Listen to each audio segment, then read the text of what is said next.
a la misma hora todas las noches y pregunta: ¿estás sola? Si digo que sí, cuelga. Si digo que no, insiste en saber quién está conmigo. Anoche mentí y le dije que estaba sola. Nunca imaginé que eso me salvaría. No olvides suscribirte al canal y comentar desde dónde nos ves. El teléfono sonó exactamente a las 10:47 de la noche, como había ocurrido cada noche durante los últimos 3 meses. Estaba sentada en el sillón de mi difunto esposo, el que quedaba junto a la ventana, con vista al huerto de manzanas que se extendía detrás de nuestra finca en Chihuahua. Los árboles estaban desnudos ahora, como dedos esqueléticos alcanzando un cielo de noviembre. Sostenía los anteojos de lectura de Roberto, dándoles vueltas en mis manos, preguntándome por qué los seguía guardando en la mesita después de 2 años. «Hola, Alberto», dije, sin molestarme en verificar el identificador de llamadas. La puntualidad de mi hijo era casi obsesiva. «Mamá». Su voz llegó tensa, controlada. «¿Estás sola?». La pregunta, siempre la misma. Miré alrededor de la sala. El sofá floreado descolorido que Roberto y yo habíamos comprado hace 30 años. El reloj de pared que había pertenecido a mi madre. La foto de bodas en la repisa donde ambos parecíamos imposiblemente jóvenes. La casa se sentía enorme en su vacío, cada habitación resonando con la ausencia del hombre que la había llenado con su risa, su presencia, su vida. «Sí», respondí. «Estoy sola». La línea se cortó. Miré el teléfono en mi mano, escuchando el silencio que siguió. Esto era nuevo. Por lo general, cuando decía que sí, Alberto comenzaba un monólogo de 15 minutos sobre seguridad adecuada, sobre cerrar las puertas con llave, sobre los peligros del aislamiento rural para una mujer de mi edad. Había heredado la preocupación de su padre, pero nada de su calidez. Esta noche, solo silencio y una llamada desconectada. Dejé el teléfono, con la mano temblando ligeramente. A los 63 años, había aprendido a confiar en mis instintos, y en ese momento, gritaban que algo andaba mal. La casa se asentó a mi alrededor con sus crujidos y gemidos familiares. Había vivido allí por 40 años, criado a Alberto entre esas paredes, enterrado a mi esposo en el salón principal. Conocía cada sonido, cada corriente de aire, cada peculiaridad. Por eso noté de inmediato cuando el picaporte de la puerta de la cocina giró. Lo había cerrado con llave. Siempre lo cerraba después de la cena. Mi aliento se atoró en la garganta. Me quedé perfectamente quieta en el sillón, parcialmente oculta de la vista de la cocina por el marco ancho de la puerta. A través de la rendija, pude ver una sombra moviéndose por la ventana del lavadero. Alguien intentaba entrar. Mi mente corrió. El teléfono estaba en la mesita. Podía llamar a emergencias, pero el alguacil más cercano estaba a 20 minutos en una noche buena. El arma que Roberto guardaba estaba bajo llave en el seguro del dormitorio y nunca había aprendido la combinación. Siempre había planeado enseñármela, pero siempre había un mañana hasta que no lo hubo. El picaporte dejó de moverse. El silencio se extendió, espeso y asfixiante. Luego escuché pasos retrocediendo por el camino de grava. Esperé 5 minutos completos antes de moverme, con el corazón latiendo fuerte contra mis costillas. Cuando finalmente me puse de pie, mis piernas se sentían débiles. Me acerqué sigilosamente a la ventana de la cocina y miré a través de la cortina. Nada, solo oscuridad y la luz lejana de seguridad junto al granero. Pero sobre la mesa de la cocina vi algo que no había estado allí antes. Un sobre blanco, sin sellar, colocado exactamente en el centro. Mis manos temblaron al acercarme. El sobre era de cartulina cara, del tipo usado para invitaciones de bodas o anuncios formales. No tenía nombre, ni dirección, ni marca alguna. Debería haber llamado a la policía. Eso es lo que haría una persona sensata. Pero algo me detuvo. Tal vez fueran los 40 años de autosuficiencia que exige la vida en una finca, o quizás el recuerdo de la voz de Alberto en el teléfono, esa extraña urgencia en su pregunta. ¿Estás sola?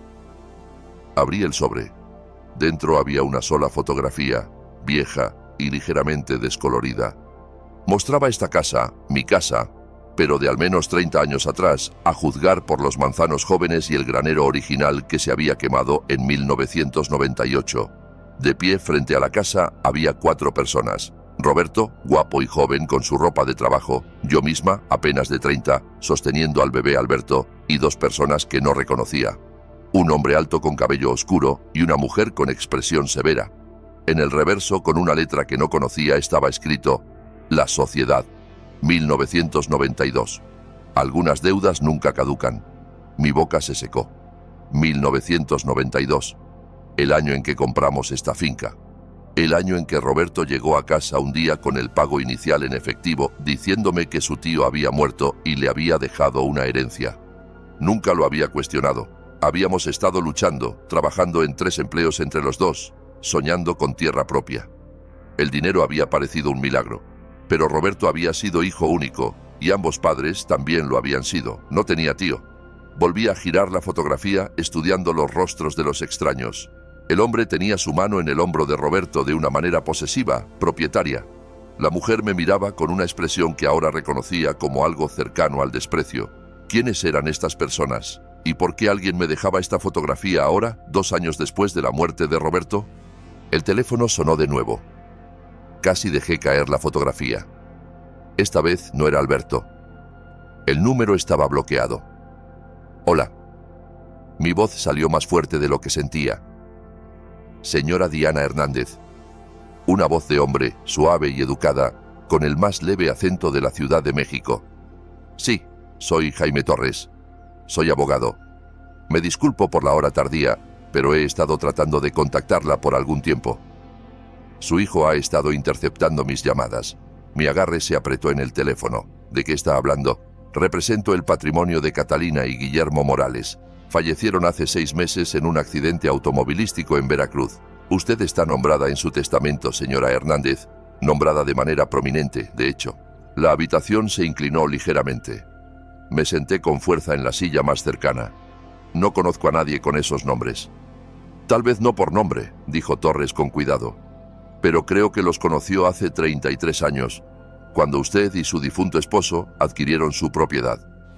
Miré la fotografía en mi mano, a la mujer de mirada severa y al hombre alto con su agarre posesivo en el hombro de Roberto. ¿Qué quieren?, susurré. ¿Quieren? Señora Hernández, están muertos, pero le han dejado algo.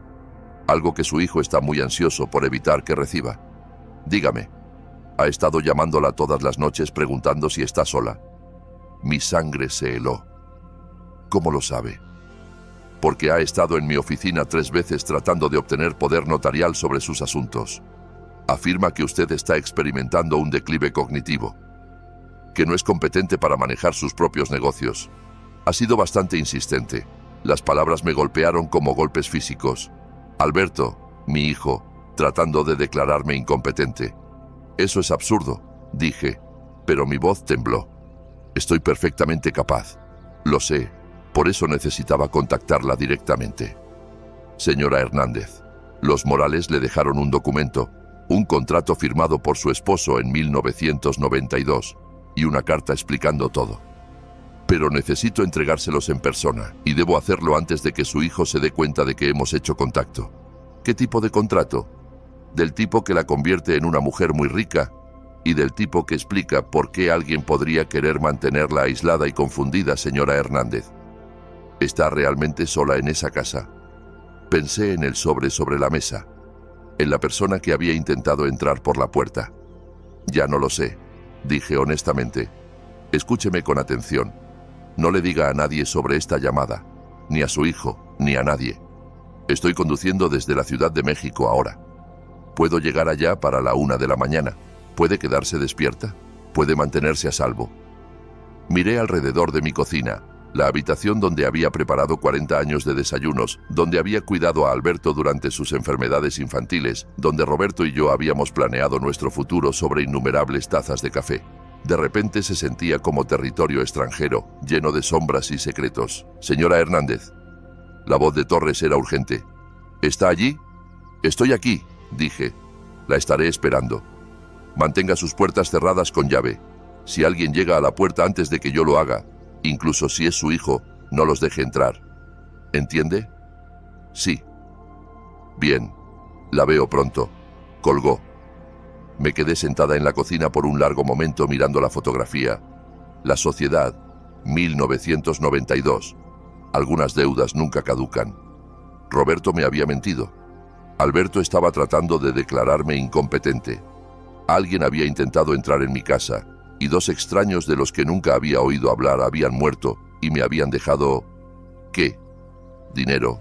¿Propiedad? ¿Secretos? El reloj de pared en la sala sonó las 11. Tenía 2 horas antes de que Torres llegara. 2 horas para descubrir con qué estaba lidiando, para decidir si podía confiar en él, para protegerme de lo que viniera. Me puse de pie y caminé hacia el estudio de Roberto, la única habitación de la casa que apenas había tocado desde su muerte. Su escritorio estaba exactamente como lo había dejado, ordenado, organizado, todo en su lugar. Roberto había sido meticuloso, casi obsesivamente. Empecé a abrir cajones. En el tercero, oculto bajo una pila de viejos manuales de equipo agrícola, encontré otro sobre, la misma cartulina cara, la misma superficie sin marcas. Dentro había una llave de latón antiguo, del tipo que podría abrir una caja de seguridad, y una nota con la letra de Roberto. Diana, si estás leyendo esto, me he ido. Lo siento por todo. La llave abre la caja 247 en el Banco Nacional en Chihuahua. Ve sola. No le digas a nadie, especialmente no a Alberto. Él no entiende. No puede entender. Algunos secretos están hechos para proteger, no para dañar. Te amé. Siempre. R. Mis manos temblaron al sostener la nota. Roberto había sabido algo. Me había dejado una forma de descubrirlo. El teléfono sonó de nuevo. Alberto, justo a tiempo para su segundo intento. Esta vez, cuando preguntó, ¿estás sola?, tomé una decisión que lo cambiaría todo. No, mentí. El alguacil Díaz pasó por aquí. Aún está revisando el perímetro. Pensó que vio a alguien en el huerto. El silencio al otro lado fue más largo esta vez. Cuando Alberto habló de nuevo, su voz era diferente, más dura, más fría. Eso es bueno, mamá. Eso es realmente bueno. Mantente a salvo esta noche. Pasaré mañana por la mañana a primera hora. Necesitamos hablar. ¿De qué? De el futuro, de lo que es mejor para ti. Colgó antes de que pudiera responder. Miré el teléfono, la llave, la fotografía. Mañana por la mañana, había dicho, como una amenaza. Pero esta noche tenía 2 horas. 2 horas para aprender la verdad. Y por primera vez en meses, quizás años, sentí algo que no esperaba. Me sentí lista para luchar. Tenía 90 minutos antes de que Torres llegara. 90 minutos para registrar una casa llena de 40 años de vida acumulada en busca de respuestas que mi esposo había ocultado deliberadamente. Comencé en el estudio de Roberto, trabajando metódicamente a través de cada cajón, cada carpeta, cada libro en los estantes, registros agrícolas, declaraciones de impuestos, recibos de equipo. Todo estaba organizado impecablemente y parecía completamente ordinario. Demasiado ordinario. Roberto había estado ocultando algo, lo que significaba que era bueno en eso. Miré mi reloj, 11:30. La casa se sentía diferente ahora, cargada de secretos. Cada sombra parecía más oscura, cada crujido más ominoso. En el archivador encontré la escritura de nuestra propiedad. Nunca la había leído realmente antes. Roberto se había encargado de todo el papeleo. Ahora, estudiándola a la luz de la lámpara, vi algo que me hizo apretar el estómago. La propiedad no había sido comprada directamente en 1992, había sido transferida. Los dueños anteriores estaban listados como Guillermo y Catalina Morales, la pareja en la fotografía. No habíamos comprado esta finca, nos la habían dado. ¿Por qué alguien regalaría una finca de 100 hectáreas con casa y granero? ¿Qué había hecho Roberto para ganar un regalo así? El reloj de pared sonó la medianoche y casi salté de mi piel. Contrólate, Diana, me dije. Has vivido la cáncer de Roberto, has dirigido esta finca sola. Has sobrevivido 2 inviernos chihuahuenses sin él. Puedes manejar esto. Me moví al dormitorio, al closet de Roberto. Su ropa aún colgaba allí. No había podido deshacerme de ellas todavía. Pasé mis manos por los bolsillos de sus sacos, sintiéndome tonta, como un personaje en una película. Pero en el bolsillo interior de su blazer de los domingos, encontré algo. Una tarjeta de negocios, gastada por haber sido manejada repetidamente. Morales y Asociados, firma de inversiones privadas. Guillermo Morales, socio principal. Una dirección en la Ciudad de México. Un número de teléfono que había sido desconectado. Lo intenté inmediatamente. Firma de inversiones privadas. Las palabras de la fotografía resonaron en mi mente. Me senté en el borde de la cama, tratando de armar el rompecabezas. Roberto había trabajado para Guillermo Morales en alguna capacidad. Habían invertido en algo juntos, y de alguna manera, Roberto había terminado con su finca. Luces de faros barrieron la pared del dormitorio. Me congelé. Eran solo las 12:15. Demasiado temprano para Torres. Me acerqué a la ventana y miré a través de la cortina. Un SUV oscuro había entrado en mi camino, con el motor aún encendido. Mientras observaba, Alberto salió del lado del conductor. Mi hijo, aquí ahora. Se suponía que vendría mañana por la mañana. Había dicho mañana por la mañana, a menos que hubiera mentido. A menos que nunca hubiera tenido la intención de esperar. Lo vi caminar hacia la puerta principal, sus movimientos decididos, confiados. Tenía una llave. Por supuesto que tenía una llave. Se la había dado años atrás para emergencias. Esto calificaba como una emergencia, pero no del tipo que había imaginado cuando le entregué esa llave. Escuché cómo giraba en la cerradura abajo. Escuché la puerta principal abrirse. «Mamá», llamó Alberto. Su voz resonó a través de la casa. «Mamá, sé que estás aquí. Tu auto está en el camino». No respondí. Mi mente corrió. El abogado había dicho no dejar entrar a nadie, ni siquiera a Alberto, especialmente a Alberto. Escuché sus pasos moviéndose por el primer piso. Podía rastrear su progreso. Sala, cocina, comedor. Estaba buscando metódicamente, justo como yo lo había hecho. «Estoy tratando de ayudarte», gritó. «Estás confundida. El abogado que te llamó, Jaime Torres, no es quien dice ser. Está tratando de estafarte, de aprovecharse de tu duelo». Me presioné contra la pared del dormitorio apenas respirando. Estaba al pie de las escaleras ahora. «Mamá, por favor, estoy preocupado por ti. Estos pensamientos paranoicos, las mentiras, son señales. Papá querría que yo te cuidara. No metas a tu padre en esto», pensé con una ira repentina y feroz. «No te atrevas a usarlo como justificación». Los pasos de Alberto comenzaron a subir las escaleras. Pesados, deliberados, no el sonido de un hijo preocupado, el sonido de alguien que ya había tomado una decisión. Me moví silenciosamente hacia la puerta del dormitorio y giré la cerradura. No lo detendría por mucho tiempo si realmente quería entrar, pero podría ganarme tiempo. «Mamá». Su voz era más aguda ahora, justo fuera de la puerta. Intentó el picaporte. «¿Por qué está cerrada?» «Estás ahí». «Estoy bien, Alberto. Ve a casa. Ven mañana, como dijiste. Abre la puerta. Number». El silencio que siguió fue peor que lo que habría sido su ira. Cuando habló de nuevo, su voz había cambiado, más suave, más manipuladora. Reconocí ese tono de su infancia, de las veces que había intentado convencerme de que la ventana rota o el dinero desaparecido no habían sido su culpa. «Mamá, te quiero. Lo sabes, ¿verdad? Todo lo que estoy haciendo es porque te quiero. Pero no estás pensando con claridad. La finca es demasiado para ti. El aislamiento está afectando tu juicio. He estado hablando con algunas excelentes instalaciones de cuidado. Tengo 63 años y aún puedo trabajar más que hombres de la mitad de mi edad. No necesito una instalación. Estás teniendo delirios paranoicos. Mentiste sobre que un alguacil estuviera aquí esta noche. Te niegas a abrir la puerta de tu dormitorio a tu propio hijo. Estas no son acciones de alguien que está lidiando bien».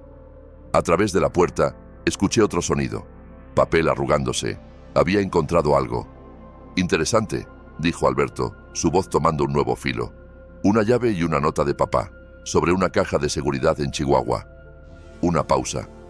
«Caja 247. Díselo a nadie, especialmente no a Alberto». Rió, pero no había humor en ello. «Bueno, eso es bastante claro, ¿no? ¿Encontraste esto esta noche, mamá? ¿Es por eso que todo esto?» Mi corazón se hundió. Había dejado la nota en el escritorio de Roberto cuando me mudé a buscar en el dormitorio. «Eso es privado», dije. «¿Privado? Mamá, papá ha estado muerto por 2 años. Cualquier cosa que estuviera ocultando, es hora de sacarla a la luz. Por tu propio bien. Devuélveme esa nota». «No lo creo. De hecho, creo que mañana por la mañana tú y yo vamos a dar un paseo a Chihuahua juntos. Vamos a abrir esa caja y ver qué preocupaba tanto a papá. y luego vamos a tener una conversación seria sobre tu futuro. No voy a ir a ningún lado contigo. Sí, dijo Alberto, y su voz se había vuelto fría y plana. Lo harás, porque si no, voy a la corte mañana por la tarde con 3 doctores que han revisado mi documentación de tu estado mental en declive. Para mañana por la noche tendré la tutela de emergencia y no tendrás elección sobre nada más. Las palabras me golpearon como agua helada. Había estado planeando esto.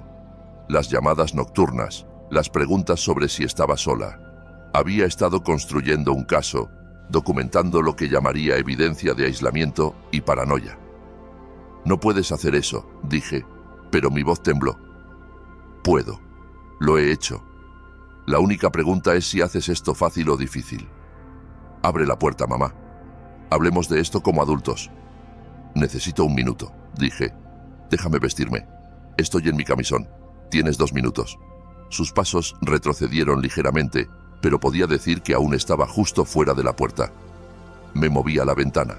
El dormitorio estaba en el 2.º piso, pero abajo había un enrejado, viejo y probablemente podrido, pero había sostenido las rosas trepadoras de Roberto por 20 años. ¿Podría sostenerme a mí? Tenía elección. Abrí la ventana lo más silenciosamente posible, haciendo una mueca con cada pequeño sonido. El aire de noviembre entró, frío y cortante. Miré abajo. El enrejado parecía aún más frágil desde ese ángulo. Tiempo arriba, mamá. El picaporte de la puerta se sacudió. Bajé una pierna sobre el alféizar. Mamá. La voz de Alberto se elevó. ¿Qué estás haciendo? ¿Estás...? La puerta se abrió de golpe justo cuando me bajé al enrejado. Escuché a Alberto maldecir. Lo escuché correr a la ventana. Mamá, detente. Te vas a lastimar. Pero ya estaba bajando, mis manos encontrando agarres por instinto, mi cuerpo recordando cómo moverse a pesar de los años. El enrejado crujió y gimió, pero resistió. Mis pies tocaron el suelo justo cuando la parte superior del enrejado se desprendió de la casa con un crack como un disparo. Tropecé hacia atrás, cayendo fuerte sobre la tierra fría. Sobre mí, Alberto se asomó por la ventana. Mamá, ¿estás loca?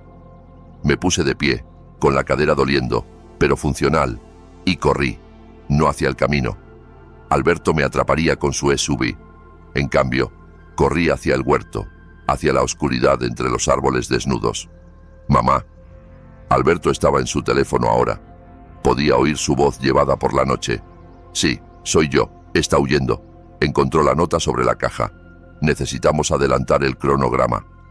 Seguí corriendo, mi aliento saliendo en jadeos cortos, ramas enganchándose en mi ropa.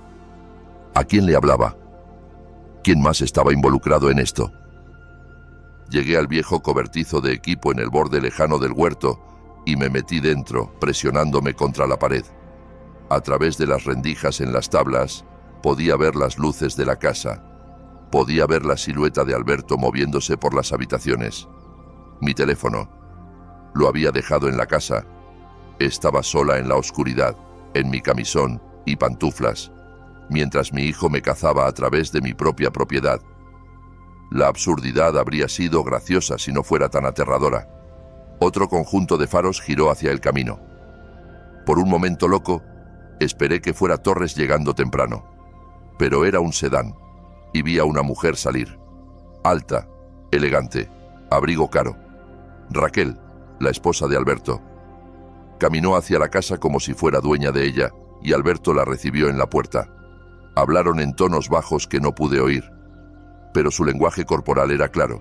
Estaban estrategiando, planeando.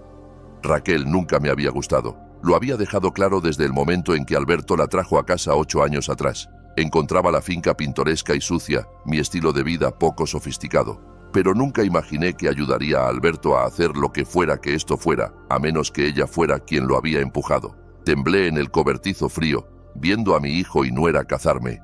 La finca que había sido mi santuario por 40 años se había convertido en una trampa. Otro conjunto de faros, esta vez un Mercedes plateado, caro, fuera de lugar. Jaime Torres salió, carrying una maletín de cuero. Miró los 2 autos en el camino, a Alberto y Raquel parados en el porche, y su expresión se endureció. Estaba temprano. Gracias a Dios estaba temprano. Lo vi acercarse a la casa. Vi el enfrentamiento desarrollarse en silencio. Alberto bloqueando la puerta. Torres mostrando identificación. Raquel en su teléfono, agitada. Luego Torres hizo algo inesperado. Le entregó a Alberto un documento, dijo algo cortante y volvió a su auto, pero no se fue. Se estacionó al lado del camino y apagó el motor, esperando. Alberto y Raquel se retiraron a la casa. Las luces se encendieron en cada habitación. Me estaban buscando. Tenía que llegar a Torres, tenía que alcanzar ese auto. Pero 50 metros de terreno abierto yacían entre el cobertizo y el camino, y Alberto se había posicionado en la ventana con una vista clara. El teléfono en la casa sonó. Podía oírlo incluso desde allí, estridente e insistente. 1, 2, 3 veces se detuvo. Luego, momentos después, todas las luces de la casa se apagaron. La electricidad. Alguien había cortado la electricidad. En la oscuridad, escuché la voz de Raquel elevarse en alarma. Vi haces de linterna barrer a través de las ventanas. Esta era mi oportunidad. Tal vez mi única oportunidad. Corrí a través de la oscuridad, mis pantuflas silenciosas en la hierba endurecida por la helada. Detrás de mí, escuché a Alberto gritar algo. Escuché la respuesta más aguda de Raquel. El haz de linterna se movió salvajemente, buscando. Pero ya estaba en el Mercedes de Torres, abriendo la puerta del pasajero y lanzándome dentro. «Conduce», jadeé. «Conduce ahora». Torres no dudó. El motor rugió a vida y salimos de reversa por el camino, grava salpicando. En el espejo retrovisor vi a Alberto corriendo tras nosotros, su rostro retorcido por la rabia a la luz dispersa de la linterna de Raquel. Llegamos a la carretera principal y Torres aceleró, la finca desapareciendo detrás de los árboles desnudos. Solo entonces me di cuenta de que estaba temblando incontrolablemente, mi camisón empapado en sudor frío a pesar del frío de noviembre. «Señora Hernández», dijo Torres con calma, como si mujeres mayores en camisones huyeran a su auto todos los días. «Traje una manta. Está en el asiento trasero». Alcancé atrás y la envolví alrededor de mis hombros. La lana áspera pero cálida. «Gracias. Asumo que ese era su hijo y su esposa. Me estaban buscando». Él encontró la nota que Roberto dejó sobre la caja de seguridad. «Planeaba declararme incompetente mañana». Torres asintió sombríamente. «Llamó a mi oficina esta tarde. Amenazó con acciones legales si la contactaba. Dijo que usted era susceptible al fraude debido a capacidad mental disminuida». Me miró. Acaba de bajar por una ventana del segundo piso y dejar atrás a 2 personas 30 años más jóvenes. Diría que su capacidad está bien. A pesar de todo, casi sonreí. «¿A dónde vamos?» «A algún lugar seguro, donde podamos hablar». Sacó su teléfono y me lo entregó. «Primero, llame al alguacil. Reporte una intrusión. Su hijo entró en su casa sin invitación y usted se sintió amenazada. Esa es la verdad, ¿no? Tiene una llave. Se la di. ¿Le dio permiso para usarla esta noche? ¿Para atraparla en su dormitorio? ¿Para cazarla a través de su propiedad?» Tomé el teléfono. «Number». «Entonces es allanamiento al menos. Haga la llamada». Mis manos aún temblaban mientras marcaba. El alguacil Díaz respondió al tercer timbre, su voz gruesa por el sueño. Expliqué lo que había pasado, una versión editada con cuidado que se apegaba a los hechos sin mencionar abogados ni cajas de seguridad, ni sociedades misteriosas de 1992. «¿Quiere que envíe a alguien?», preguntó Díaz. «No. Estoy a salvo ahora. Estoy con un amigo. Pero quería que quede documentado en caso de problemas adicionales. Alberto le está dando problemas. Sé que ustedes dos han tenido diferencias desde que Roberto falleció. ¿Las habíamos tenido? Pensé que estábamos bien. Distantes quizás, pero bien. ¿Cuánto me había perdido? Envuelta en mi propio duelo. Solo documéntelo, por favor, alguacil. Vendré mañana a dar una declaración formal». Después de colgar, Torres condujo en silencio por varios minutos. Nos dirigíamos hacia Chihuahua, las luces de los pequeños pueblos parpadeando al pasar.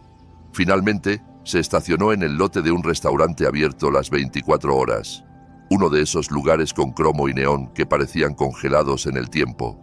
«Café», dijo, «y conversación adentro donde hay testigos y cámaras. Inteligente». Estaba comenzando a confiar en el juicio de este hombre. El restaurante estaba casi vacío, solo un camionero en la barra y una mesera que parecía demasiado cansada para importarle una mujer en camisón cubierta por una manta.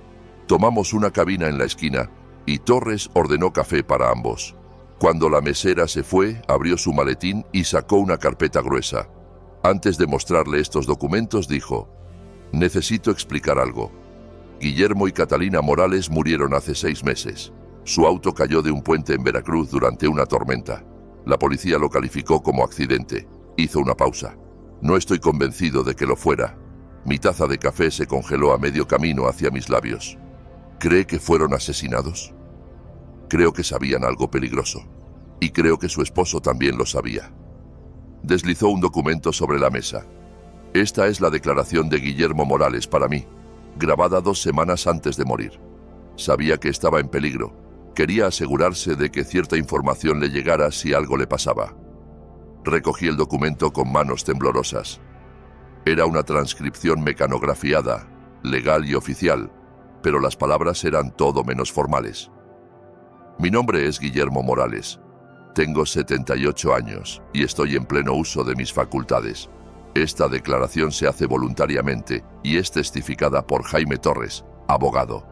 En 1992 era socio principal en una firma de inversiones privadas.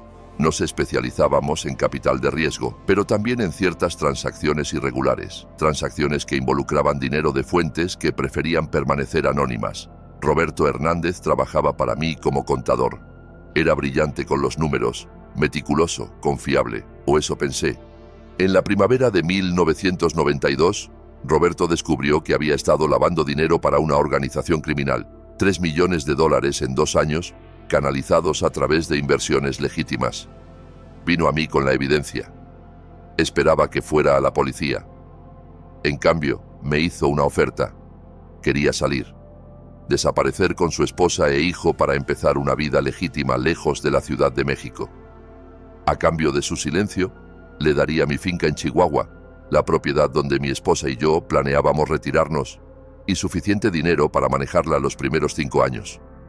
Tomaría la evidencia consigo, oculta en algún lugar seguro como seguro. No tenía elección. Acepté. Roberto Hernández era un hombre honesto forzado a una posición deshonesta porque quería proteger a su familia.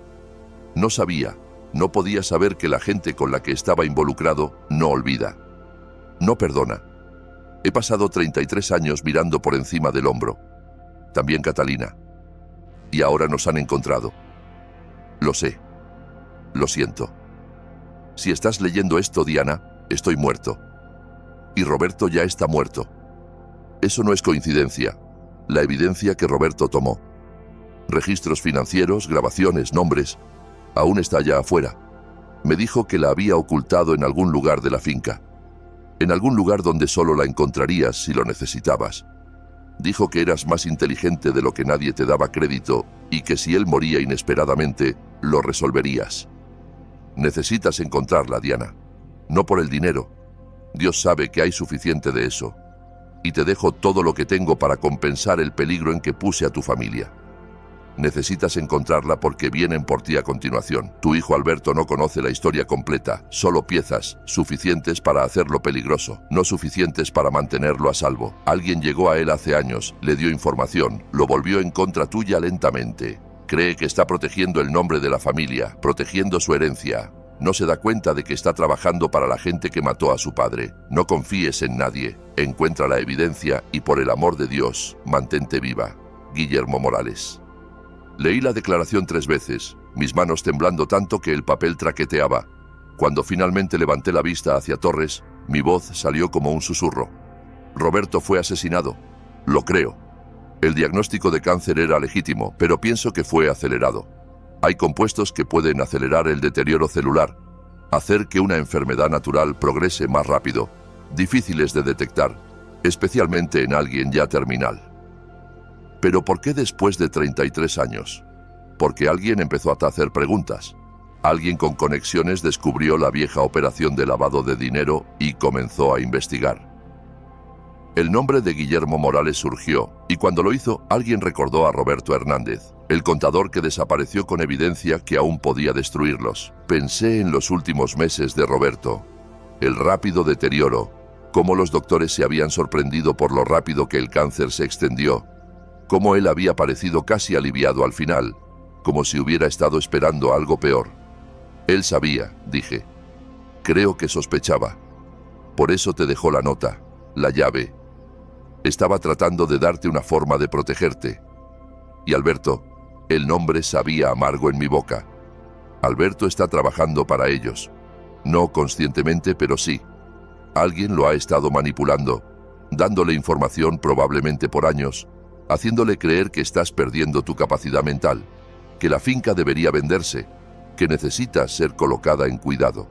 La expresión de Torres se endureció. Una vez que seas declarada incompetente y Alberto tenga poder notarial, la finca puede ser buscada a fondo. La evidencia que Roberto ocultó será encontrada y destruida. ¿Y tú? No terminó la oración.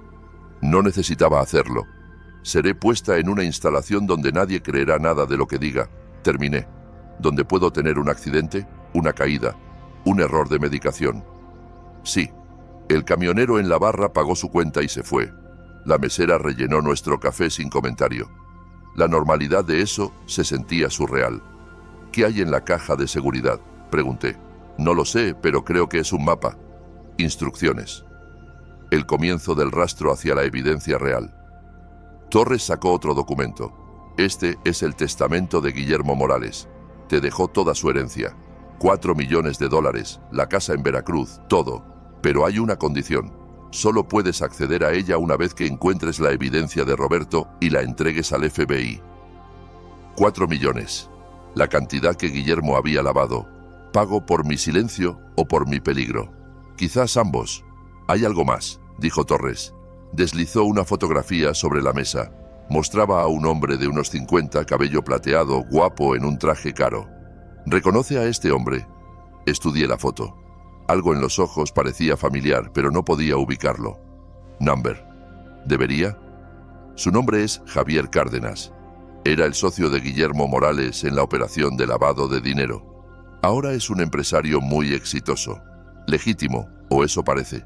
Dueño de una cadena de compañías de suministros médicos, miembro de varios consejos corporativos, muy respetado. Y ha estado visitando a su hijo regularmente durante el último año. Alberto piensa que Cárdenas es un consultor de negocios, ayudándolo a planear su futuro financiero. En realidad, Cárdenas ha sido quien le ha dado información sobre su supuesto declive mental, preparándolo para tomar control. Las piezas encajaron con una claridad horrorosa. Las llamadas nocturnas preguntando si estaba sola, la insistencia creciente de Alberto en que la finca era demasiado para mí. El repentino interés de Raquel en mi salud, sus sugerencias sobre bonitas instalaciones para mayores. Habían estado preparando el terreno lentamente y con cuidado para mi remoción. ¿Cómo sabe todo esto?, pregunté. Torres dudó. Porque Guillermo Morales contrató a un investigador privado antes de morir. Alguien para vigilar a su familia y a la suya. Alguien que documentó cada reunión entre Cárdenas y su hijo. Sacó otro archivo. Este grueso con fotografías, transcripciones, informes de vigilancia. Todo está aquí, pero no será suficiente para condenar a Cárdenas de nada. La única evidencia real es lo que Roberto ocultó. Miré la pila de documentos, las fotografías, la prueba de la traición de mi hijo. Mi Alberto, a quien había criado, a quien había amado, quien se había sentado junto a la cama de Roberto y llorado cuando su padre murió. Había sido manipulado, sí, pero también había estado dispuesto a creer que yo era incompetente, dispuesto a encerrarme. Necesitamos llegar a esa caja de seguridad, dije. Ahora, esta noche. El banco no abre hasta las 9 de la mañana. Entonces esperamos, pero no aquí. Ajusté la manta alrededor de mis hombros.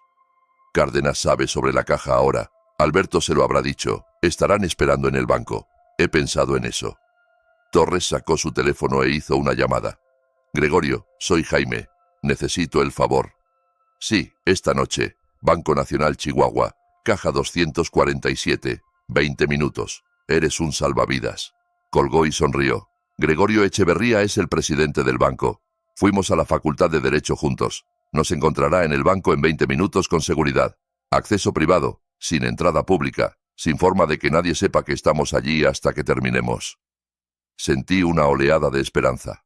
Podemos confiar en él. Con mi vida y ahora con la suya. Dejamos dinero en la mesa y volvimos al auto. Mientras Torres encendía el motor, me vi en el espejo lateral, cabello salvaje, rostro pálido, aún en mi camisón bajo la manta. Parecía una mujer loca. Tal vez lo era. Tal vez todo esto era exactamente lo que Alberto decía.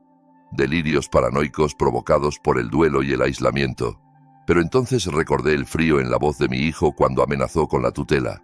La forma en que Raquel había sonreído al mencionar instalaciones de cuidado. La fotografía de Guillermo y Catalina Morales con sus manos en los hombros de Roberto todos esos años atrás. No, esto era real. Todo. Señora Hernández, dijo Torres mientras conducíamos por las calles tranquilas hacia el banco. Cualquiera que encontremos en esa caja, lo que sea que Roberto le dejó, ¿está preparada para seguir adelante? Para ir contra su propio hijo si es necesario. Pensé en Alberto como bebé, como niño, como el adolescente que ayudaba a Roberto con el trabajo de la finca. Pensé en el hombre en que se había convertido. El hombre dispuesto a encerrar a su madre para obtener lo que quería. Dejó de ser mi hijo en el momento en que decidió que yo era un obstáculo en lugar de una persona, dije. Así que sí, estoy preparada. El banco se elevó ante nosotros, oscuro e imponente. Un solo auto estaba estacionado en la entrada lateral. Gregorio Echeverría esperando como prometido. Estábamos a punto de abrir el último secreto de Roberto, y lo que encontráramos dentro me salvaría o me destruiría. De cualquier manera, no había vuelta atrás ahora. Gregorio Echeverría era más joven de lo que esperaba, quizás 45, con gafas de armazón delgado y la expresión cansada de quien es despertado a la 1 de la mañana. Pero su apretón de manos fue firme y sus ojos agudos al evaluarme. Camisón, manta y todo. Jaime me dice que estás en problemas, dijo simplemente. Eso es ponerlo suavemente, respondí. Asintió y abrió la entrada lateral. La seguridad está aquí, pero se quedan en la sala de monitoreo. No habrá registro de este acceso en los logs regulares. En cuanto a cualquiera, nunca estuvieron aquí. Lo seguimos a través de los pasillos tenues hasta la bóveda. El banco se sentía diferente de noche, más como un mausoleo que un lugar de negocios. Nuestros pasos resonaban en los pisos de mármol. Echeverría usó 2 llaves y un código para abrir la puerta de la bóveda. Dentro, filas de cajas de seguridad alineaban las paredes, cada una guardando los secretos de alguien. La caja 247 estaba en la fila media, a nivel de los ojos. Necesitaré su llave e identificación, dijo Echeverría.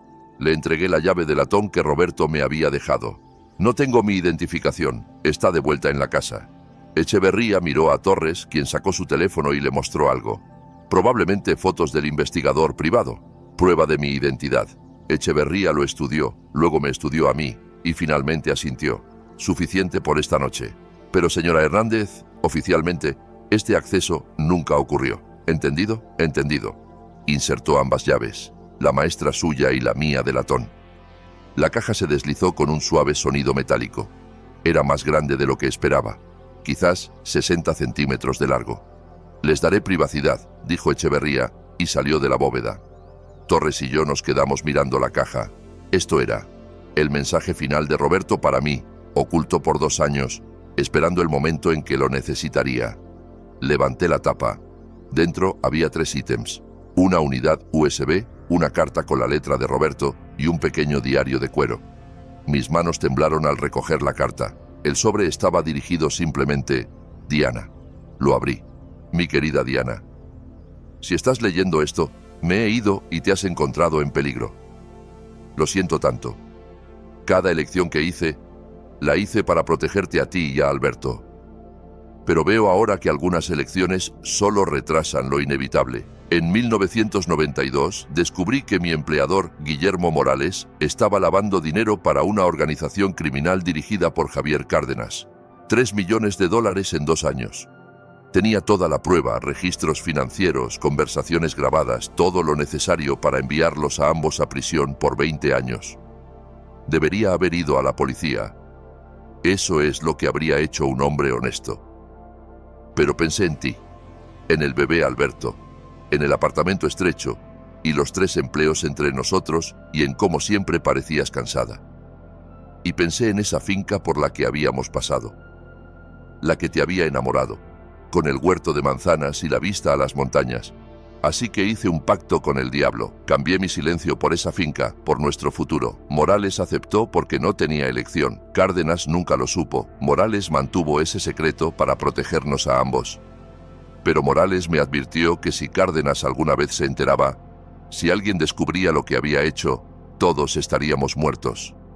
Por 33 años mantuve la evidencia oculta. La unidad USB contiene todo: registros financieros, grabaciones de audio, cadenas de correos, suficiente para destruir a Cárdenas y a todos conectados con él. El diario contiene mi propia documentación, la historia de cómo lo descubrí todo, mi póliza de seguro escrita de mi propia mano. Enterré los originales, Diana. Los enterré en nuestra propiedad, donde solo alguien que realmente conoce la tierra pensaría en buscar.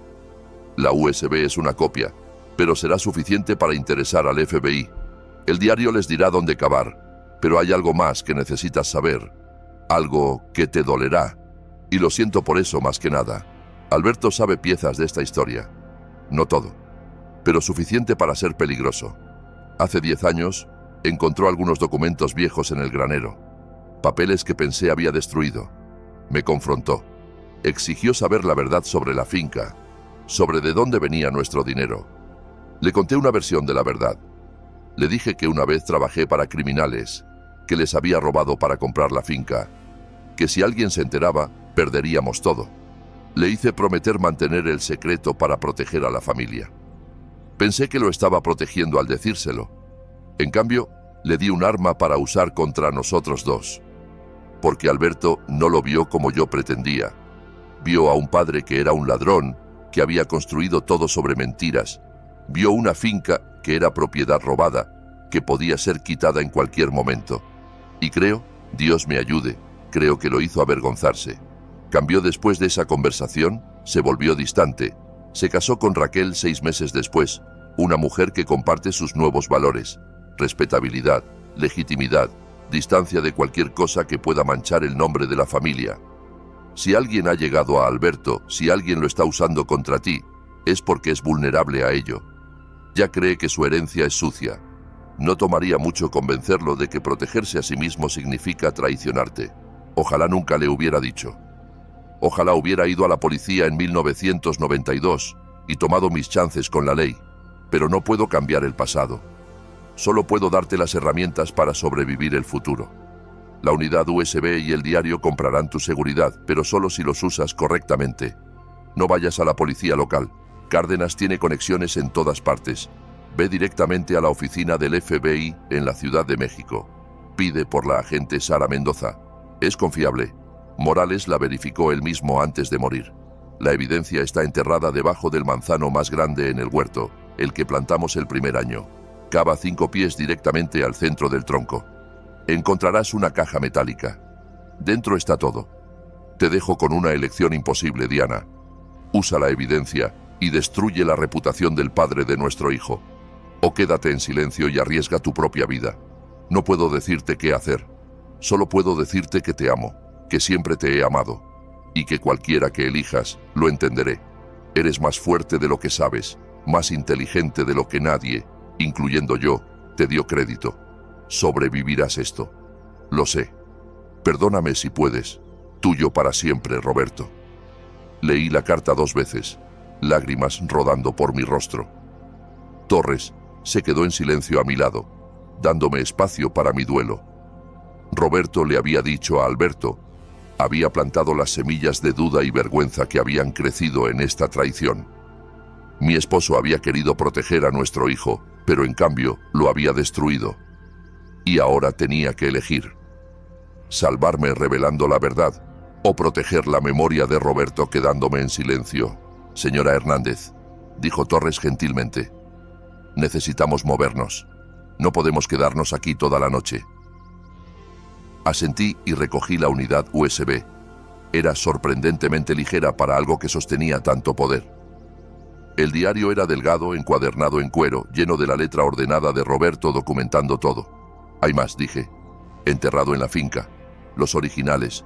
Necesitamos... Mi teléfono zumbó. El teléfono de Torres técnicamente que me había prestado. Un texto de un número desconocido. Señora Hernández, necesitamos hablar. Soy Javier Cárdenas. Su hijo me dio este número.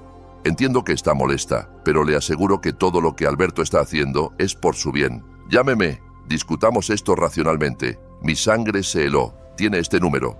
¿Cómo tiene este número? La expresión de Torres se oscureció. Se lo di al abogado de Alberto esta tarde cuando hacía amenazas. Cortesía profesional estándar. Maldijo por lo bajo. Lo que significa que Cárdenas tiene conexiones dentro del equipo legal de Alberto. Otro texto llegó. Sé que está en el banco, Diana. No haga esto más difícil de lo necesario. La evidencia que cree tener es insignificante sin contexto. Puedo explicar todo. Puedo asegurarme de que esté protegida, cuidada, pero necesita confiar en mí. Está vigilando el banco. Susurré. Sabe que estamos aquí. Torres sacó su propio teléfono y llamó a Echeverría. Gregorio, necesitamos salir por el muelle de carga ahora. Escuchó por un momento. No me importa el protocolo. Hay un hombre peligroso vigilando el edificio.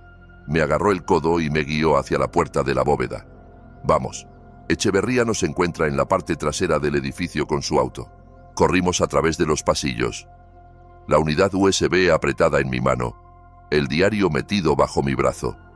Detrás de nosotros escuché algo. Un sonido que podría haber sido la puerta principal abriéndose. «Corre», dijo Torres. Corrimos. El muelle de carga estaba en la parte trasera del edificio, accesado por un pasillo de servicio que olía a productos de limpieza y papel viejo. Echeverría ya estaba allí, su BMW ronroneando, puerta trasera abierta. «Suban». Nos lanzamos al asiento trasero, y Echeverría aceleró antes de que siquiera cerrara la puerta. Salimos disparados del lote y hacia las calles oscuras de Chihuahua. «¿Quién los sigue?», preguntó Echeverría, sus nudillos blancos en el volante. «Alguien peligroso», dijo Torres. «Alguien que ya ha matado al menos a 3 personas». En el espejo retrovisor, vi faros girar a la calle detrás de nosotros. Un SUV oscuro moviéndose rápido. «Ese es el auto de Alberto», dije. «Ese es mi hijo». Pero mientras el SUV se acercaba, vi que había 2 personas en el asiento delantero. Alberto conducía, y en el asiento del pasajero estaba un hombre de cabello plateado en un traje caro. Javier Cárdenas, el hombre que había estado tirando de los hilos de mi hijo por un año, el hombre que había lavado millones y matado para mantener sus secretos, y estaba justo detrás de nosotros. «Agárrense», dijo Echeverría, y giró fuerte hacia una calle lateral. El SUV siguió. Echeverría conducía como si lo hubiera hecho antes, rápido pero controlado, tomando curvas que forzaban al SUV más pesado a reducir velocidad. Pero Alberto conocía estas calles tan bien como Echeverría. Mejor quizás. Había crecido aquí. «Se están acercando», dijo Torres. Mi teléfono zumbó de nuevo. Otro texto de Cárdenas. «Diana, estás cometiendo un error. Detente. Hablemos. No quiero que nadie salga herido». Luego otro texto. Este con un adjunto. Una foto. Era Raquel de pie en mi cocina sosteniendo algo. Me tomó un momento reconocerlo. La fotografía del comienzo de todo. La que mostraba a Roberto y a los Morales en 1992. Y Raquel sostenía un encendedor en la esquina. «No», susurré. Otro texto. «Tu nuera está en tu casa ahora mismo, Diana, limpiando, asegurándose de que no haya evidencia de nada de esto. Fotografías, documentos, ítems personales, todo yendo en humo. A menos que pares y hables conmigo ahora mismo». «Está quemando mi casa», dije, mi voz quebrándose. «Está quemando todo». Torres agarró el teléfono y leyó los textos. Su rostro palideció. «Eso es un delito grave, incendio intencional, destrucción de evidencia». «No le importa», grité. «¿No entienden? Ya ha matado gente, no va a parar porque sea ilegal». Echeverría tomó otra curva dura. Nos dirigíamos hacia la carretera ahora, hacia la escapada. Pero, ¿escapada a dónde? Cárdenas ya había probado que podía encontrarnos, rastrearnos, destruir cualquier cosa que dejáramos atrás. «Necesitamos ir al FBI», dijo Torres. «Ahora mismo. Es la única forma en que estarás a salvo. La Ciudad de México está a 2 horas. Dije, la finca será cenizas para entonces. Todo lo que Roberto dejó, todo lo que prueba lo que realmente pasó, desaparecido. Tienes la unidad USB, tienes el diario, copias. Roberto dijo que son copias. Los originales están enterrados bajo el manzano, y si Raquel quema la casa, demolerán la propiedad antes de que pueda volver allí. Encontrarán la evidencia y la destruirán, y todo lo que tendré es una unidad USB que cualquier abogado puede alegar que fue fabricada. Otro texto. Última oportunidad, Diana. Detente. Salva tu hogar. Salva a tu hijo de cometer el peor error de su vida. Tienes 30 segundos. Miré el diario en mi regazo. A la unidad USB, al rostro asustado de Torres. Pensé en la carta de Roberto. Eres más fuerte de lo que sabes, más inteligente de lo que nadie te dio crédito. Tenía copias de la evidencia. Tenía a Torres como testigo. Tenía la declaración de Guillermo Morales y la documentación de su investigador. Pero lo más importante, había vivido en esa finca por 40 años. Conocía cada centímetro, cada escondite, cada rincón secreto, cada entrada y salida. Podrían quemar la casa, pero tendrían que encontrar la evidencia primero. Y yo era la única que sabía exactamente dónde cavar. Señor Echeverría, dije, mi voz estable ahora. Dé la vuelta, volvemos a la finca. Diana, eso es una locura, protestó Torres. Cárdenas está justo detrás de nosotros. Está esperando exactamente eso. Lo sé, pero ha cometido un error. Miré al abogado, a su expresión confundida. Cree que soy una vieja asustada que hará cualquier cosa por salvar su casa. No sabe con quién está tratando. ¿Y con quién está tratando? Sonreí y no fue una sonrisa amable. Con una mujer que ha dirigido una finca de 100 hectáreas sola por 2 años. Que puede conducir un tractor, parir un ternero y reparar una cerca en la oscuridad. Que sobrevivió 40 inviernos chihuahuenses y enterró a un esposo y reconstruyó su vida de la nada.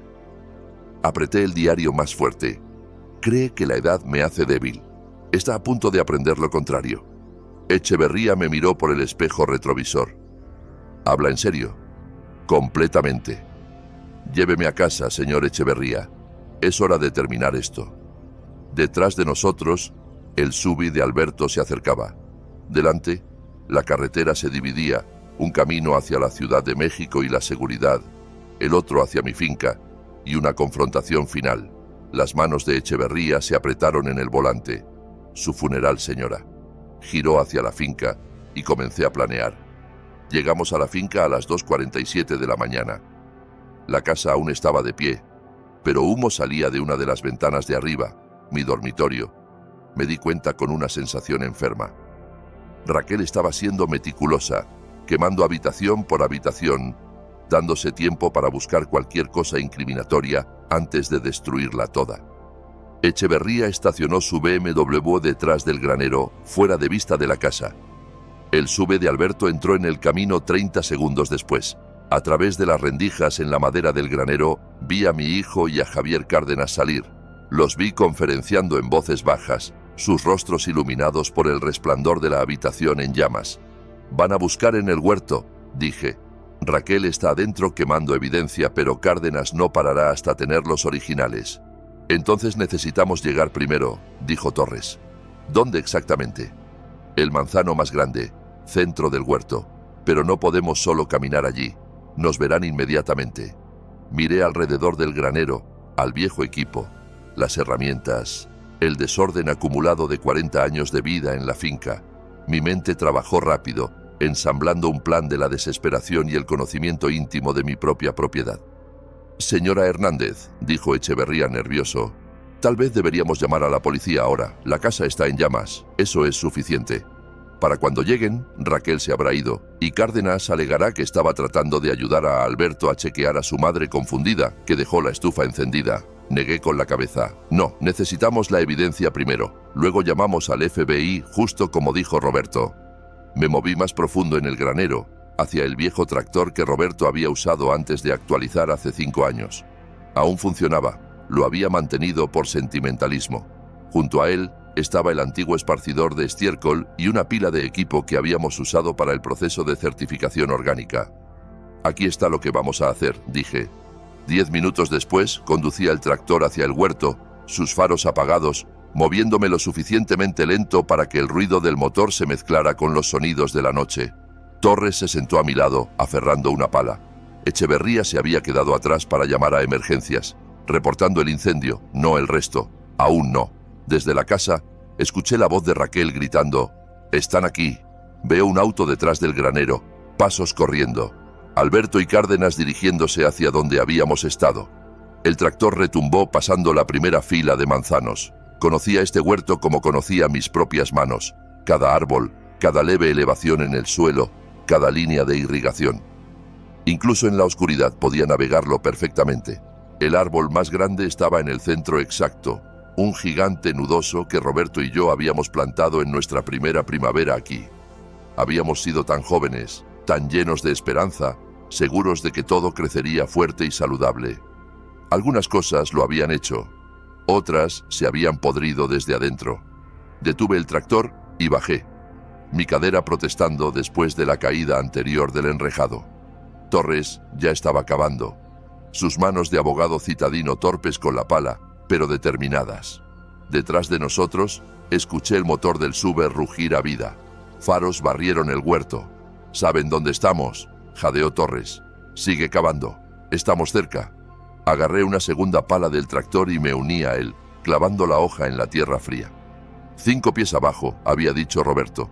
5 pies parecían imposibles cuando cada segundo contaba. El sub irrumpió a través del borde del huerto, destrozando los caminos de césped bien mantenidos. Se detuvo patinando a 20 metros, y Alberto saltó fuera. «Mamá, detente». Seguí cavando. 2 pies abajo ahora. La tierra era más dura aquí, compacta por años de asentamiento. Alberto corrió hacia nosotros, y vi su rostro a la luz reflejada del tablero del tractor, angustiado, confundido, atrapado entre lealtades competidoras. «Mamá, por favor. No entiendes lo que estás haciendo». «Entiendo perfectamente», dije, sin parar. «Entiendo que Javier Cárdenas te ha estado manipulando por un año. Entiendo que tu padre hizo una elección terrible en 1992 para proteger a nuestra familia. Y entiendo que estabas dispuesto a encerrarme en lugar de enfrentar la verdad». «¿La verdad?». La risa de Alberto fue quebradiza. «La verdad es que papá era un criminal. Chantajeó a gente, robó propiedad, construyó nuestra vida entera sobre extorsión. Nos protegió», dije. 3 pies ahora. Mis brazos dolían, pero seguí cavando de hombres que nos habrían matado a todos.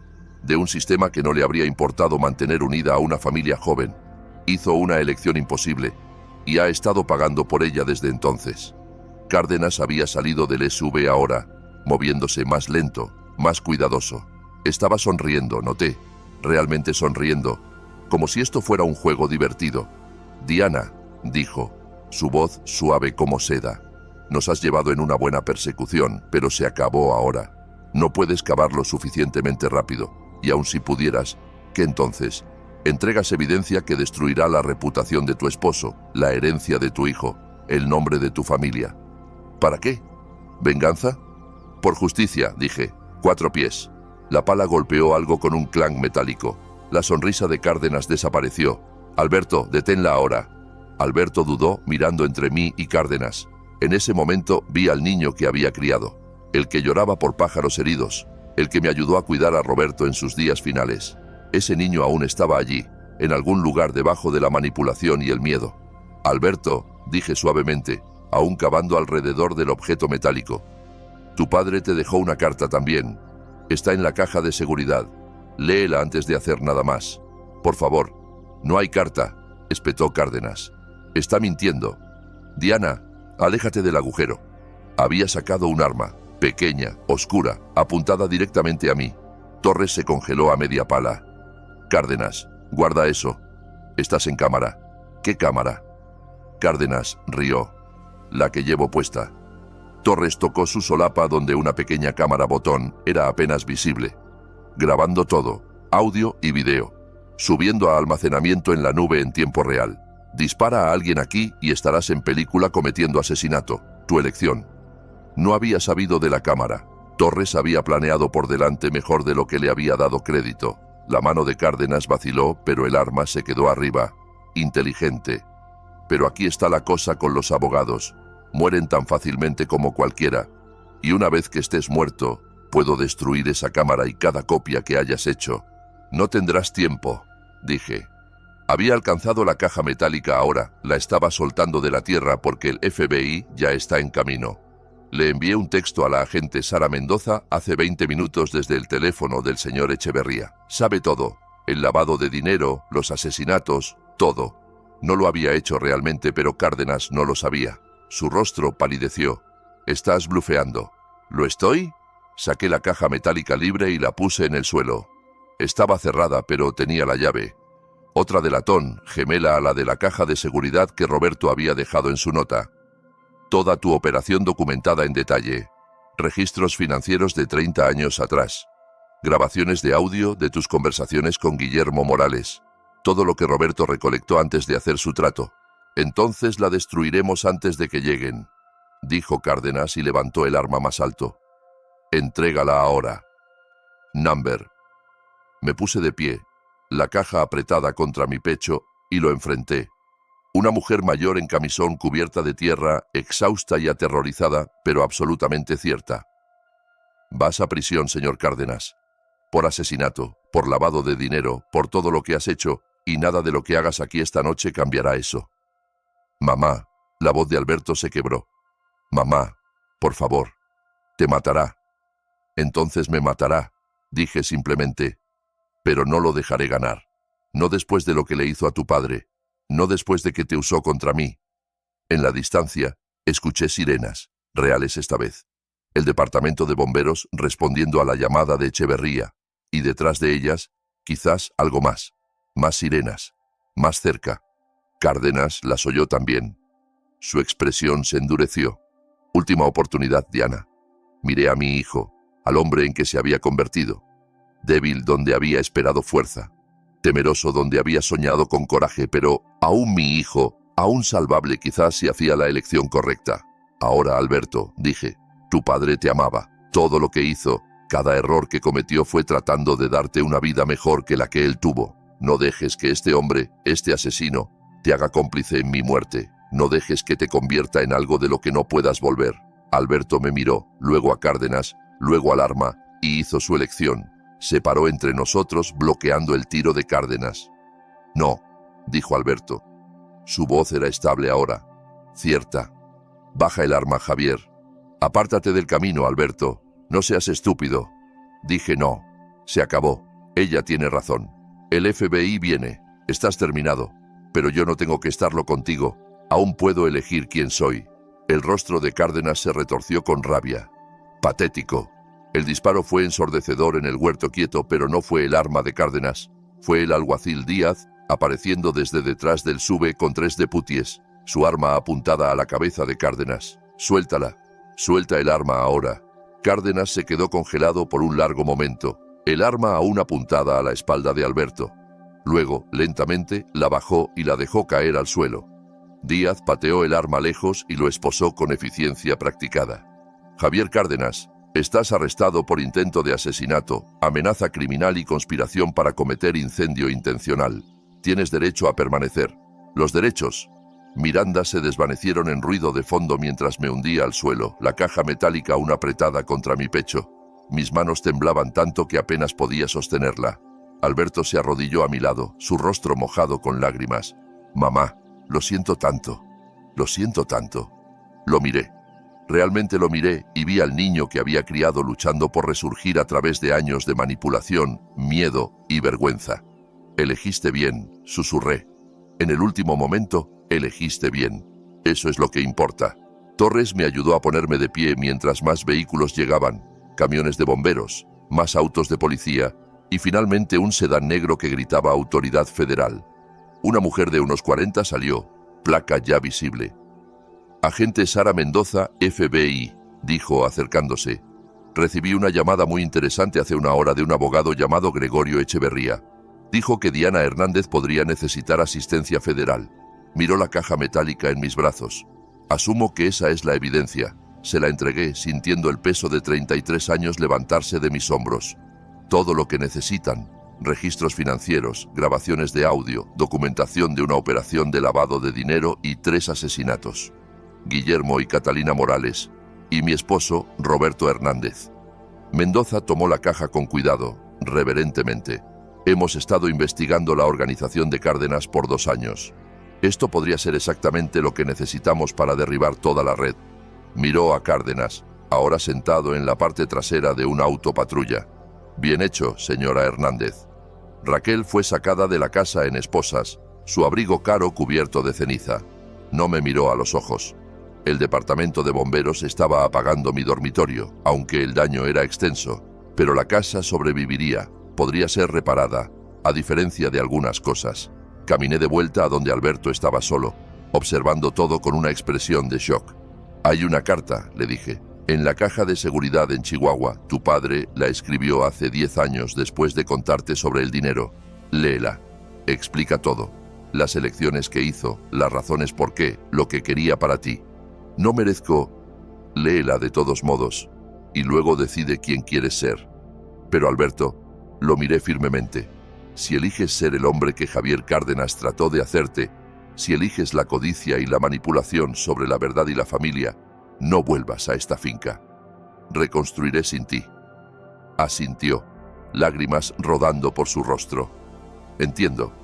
La agente Mendoza se acercó de nuevo. Señora Hernández, necesitaré que venga a la Ciudad de México mañana para dar una declaración formal. ¿Puede hacerlo? Sí. Bien. Y señora Hernández, Guillermo Morales tenía razón sobre usted. Es más inteligente de lo que nadie le dio crédito. Mientras los agentes federales trabajaban la escena, mientras los camiones de bomberos terminaban su labor, mientras mi hijo estaba solo con sus elecciones, caminé de vuelta al manzano más grande. El agujero que habíamos cavado se abría como una herida en la tierra. Roberto y yo habíamos plantado este árbol con tanta esperanza. Lo habíamos regado a través de sequías, podado a través de inviernos, cosechado su fruta cada otoño. Habíamos construido nuestra vida alrededor de él, literalmente y figurativamente. Y todo el tiempo, debajo de sus raíces, la evidencia de nuestro compromiso había estado esperando. Me arrodillé y toqué la tierra, pensando en el hombre con quien me había casado, las elecciones que había hecho, el precio que todos habíamos pagado. Lo encontré, Roberto, susurré a la fría noche de noviembre. Lo encontré, y terminé lo que empezaste. Descansa ahora. El viento susurró a través de las ramas desnudas arriba, llevando el olor a humo y la promesa del amanecer. Se había acabado. Casi 3 meses después, estaba en el dormitorio reconstruido, pasando mi mano por la pintura fresca. La habitación olía a imprimante y madera nueva, un sentido de renovación, no de ceniza. A través de la ventana podía ver el huerto, los árboles apenas mostrando los primeros brotes de primavera. El manzano más grande estaba en el centro, marcado ahora por nada más que un círculo de tierra fresca, donde habíamos llenado el agujero. La evidencia que había protegido estaba en custodia federal, siendo usada para desmantelar lo que la agente Mendoza llamaba una de las operaciones de lavado de dinero más sofisticadas en el noreste. Javier Cárdenas estaba en prisión awaiting juicio por 17 cargos, incluyendo 3 asesinatos. El cáncer acelerado que había matado a Roberto.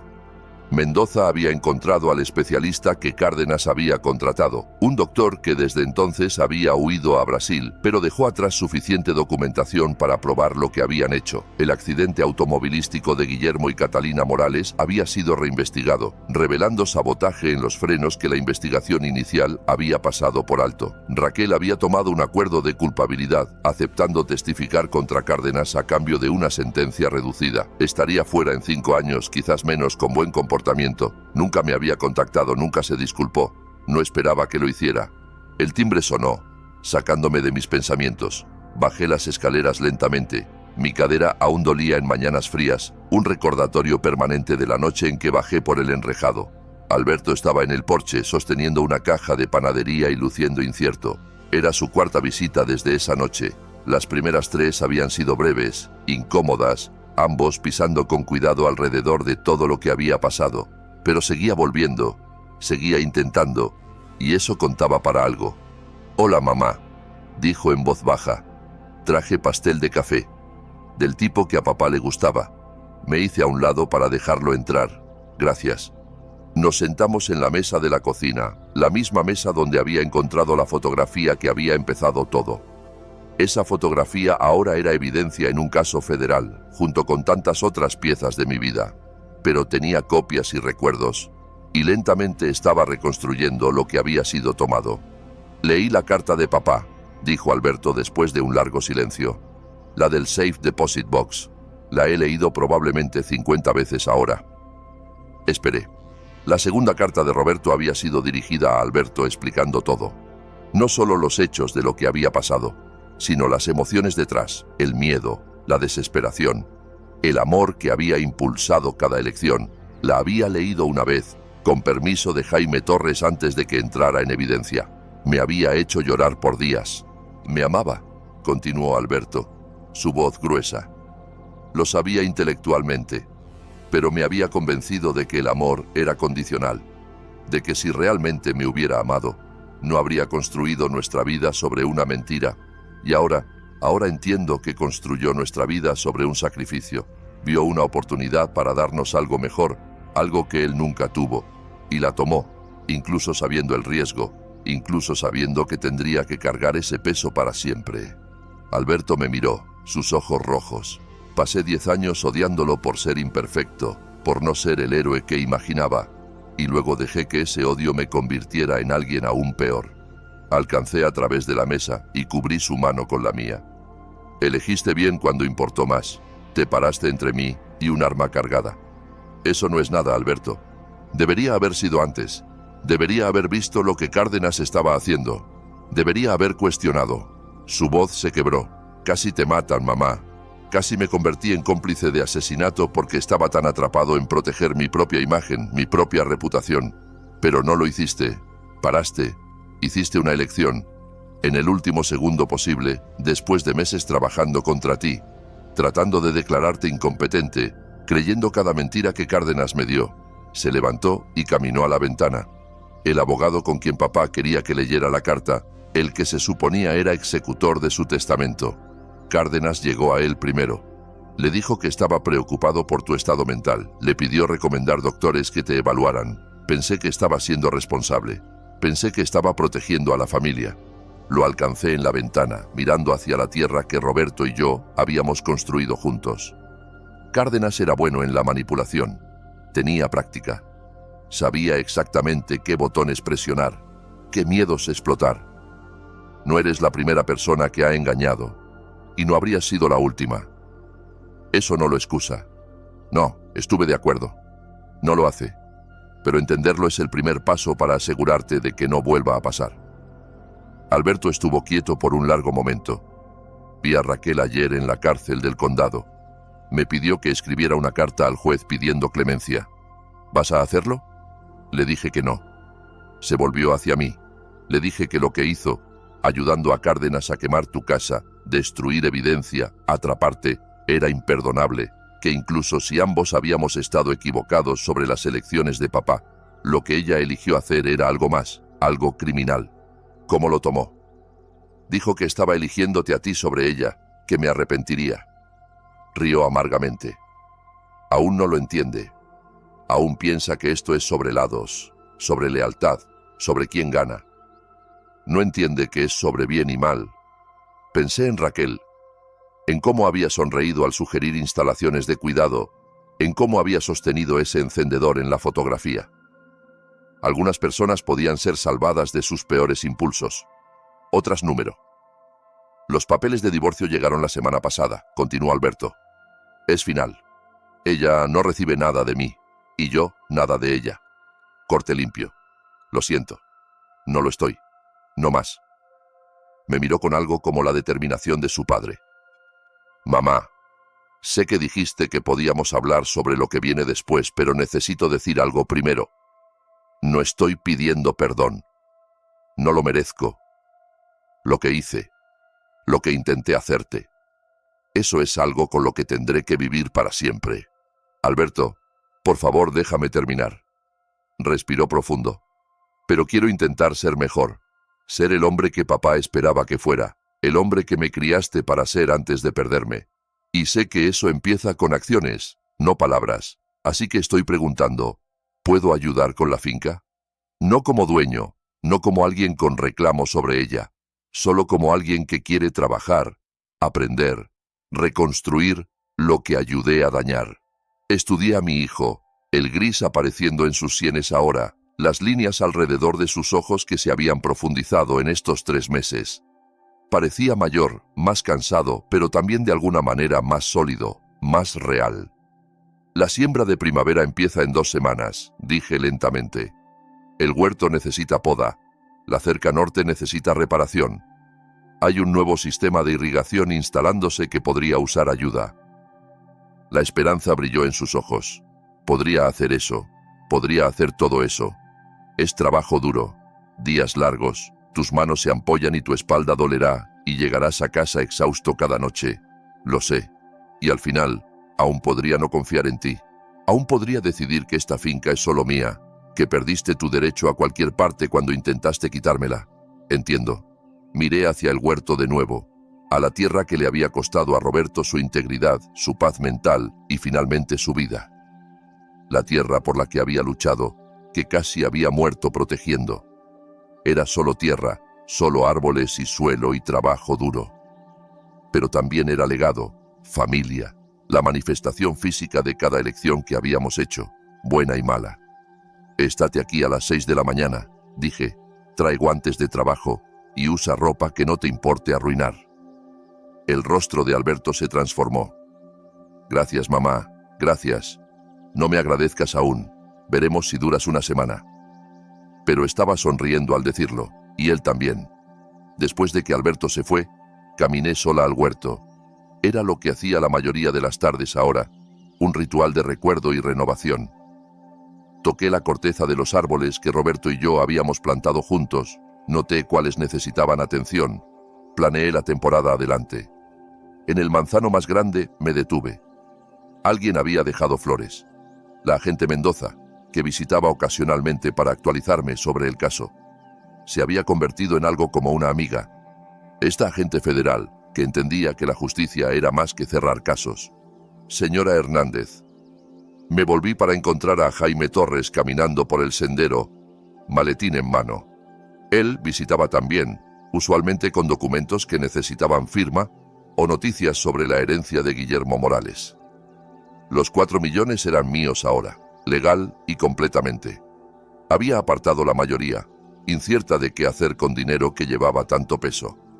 Jaime, dije cálidamente, no te esperaba hoy. Tengo noticias. Estaba sonriendo, lo que usualmente significaba buenas noticias.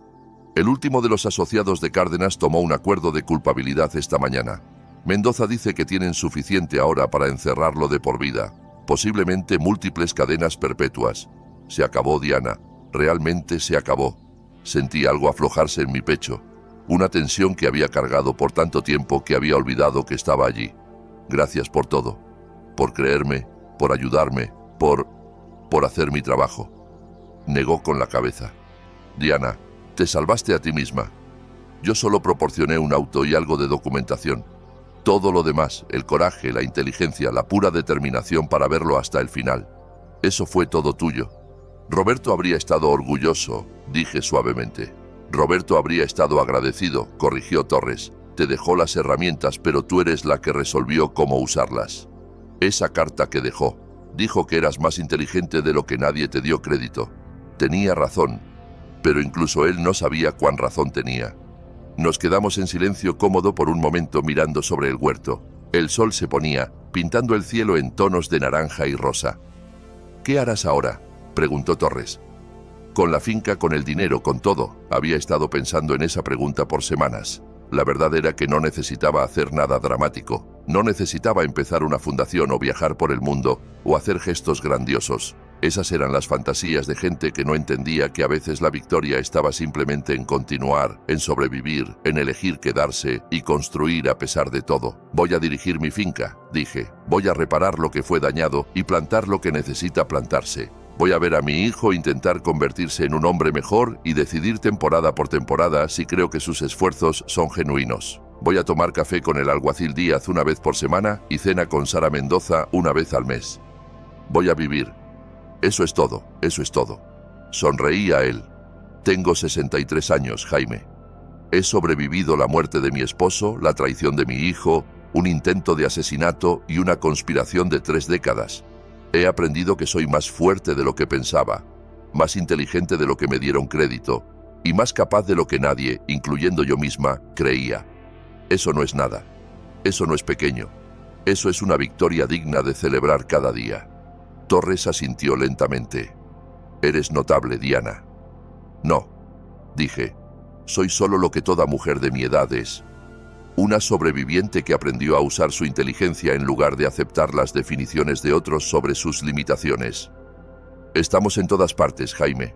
En cada pueblo, cada familia, cada situación donde la gente nos subestima porque somos viejas o mujeres o solo madres o agricultoras o mujeres ordinarias. Somos las que recordamos todo, que notamos lo que otros pierden, que sobrevivimos a la gente que piensa que la juventud y la fuerza son los únicos poderes que importan. ¿Contarás tu historia?, preguntó Torres. Los medios han estado llamando. Hay interés en... Number. Mi voz fue firme. Esta no es una historia para consumo público. Esta es mi vida, el dolor privado de mi familia y su redención privada. Déjalos escribir sobre Cárdenas y sus crímenes. Déjalos celebrar la victoria del FBI, pero mi parte en ello se queda aquí en esta tierra con la gente que lo vivió. Mientras Torres caminaba de vuelta a su auto, me quedé bajo el manzano, viendo la última luz desvanecerse del cielo. Mañana, Alberto llegaría a las 6 de la mañana y comenzaríamos el lento proceso de quizás posiblemente reconstruir algo parecido a una familia. O quizás no, quizás duraría una semana y decidiría que el trabajo de finca era demasiado duro, o yo decidiría que su presencia era demasiado dolorosa. De cualquier manera, estaría bien. La finca continuaría. Las estaciones girarían. Las manzanas crecerían. Y yo estaría aquí cuidando lo que importaba, protegiendo lo que era mío, viviendo la vida por la que había luchado. El teléfono sonó en mi bolsillo. Mi nuevo teléfono con un nuevo número que solo un puñado de gente tenía. Verifiqué la pantalla. Alberto. Por un momento, dudé, sintiendo un eco de esas noches cuando sus llamadas habían sido amenazas disfrazadas de preocupación. Pero eso era entonces. Esto era ahora. Y ahora estaba lleno de posibilidad, sin importar cuán frágil. Hola, Alberto. Hola, mamá. Solo quería decir que estoy ansioso por mañana, por trabajar contigo, por aprender de ti. 6 de la mañana, le recordé. No llegaré tarde. Te quiero. Las palabras colgaban en el aire entre nosotros, cargadas con todos los meses de traición y dolor, pero también con la posibilidad de algo mejor. Lo sé, dije finalmente. Hablaremos mañana. Colgué y deslicé el teléfono de vuelta a mi bolsillo. Las primeras estrellas aparecían en el cielo oscureciéndose, las mismas estrellas que habían presenciado todo. El pacto original de Roberto, mi huida desesperada, la confrontación final, y ahora este momento quieto de quizás paz. Caminé de vuelta a la casa, mi casa, sus ventanas brillando cálidas contra el crepúsculo. Dentro, había café que hacer para el inicio temprano de mañana, cuentas que revisar, una vida que continuar viviendo. Tenía 63 años. Había sobrevivido, había ganado, y mañana me despertaría y haría el trabajo que necesitaba hacerse, lo mismo que había hecho por 40 años, lo mismo que haría por cuantos años me quedaran. Porque esa era la verdadera victoria, no la confrontación dramática o la evidencia o los arrestos. La verdadera victoria estaba en continuar, en rehusar ser disminuida, descartada o destruida por gente que pensaba que la edad y el género me hacían débil. Era Diana Hernández. Dirigía una finca de 100 hectáreas. Había enterrado a un esposo y reconstruido mi vida. Había burlado a criminales y sobrevivido la traición de mi hijo. Había bajado por un enrejado a los 63 y desenterrado evidencia en medio de la noche y enfrentado un arma cargada sin inmutarme. Y mañana podaría manzanos. Eso era fuerza. Eso era sabiduría. Eso era victoria. Apagué la luz del porche y cerré la puerta con llave. La cerradura que cambié a un sistema que solo yo controlo, y sonreí. La casa se asentó a mi alrededor con sus sonidos familiares, ya no amenazantes, ya no llenos de secretos, solo hogar. Finalmente, verdaderamente hogar. Ahora, dime, ¿qué habrías hecho tú en mi lugar? Déjamelo saber en los comentarios. Gracias por ver. Y no olvides revisar el video en tu pantalla ahora mismo.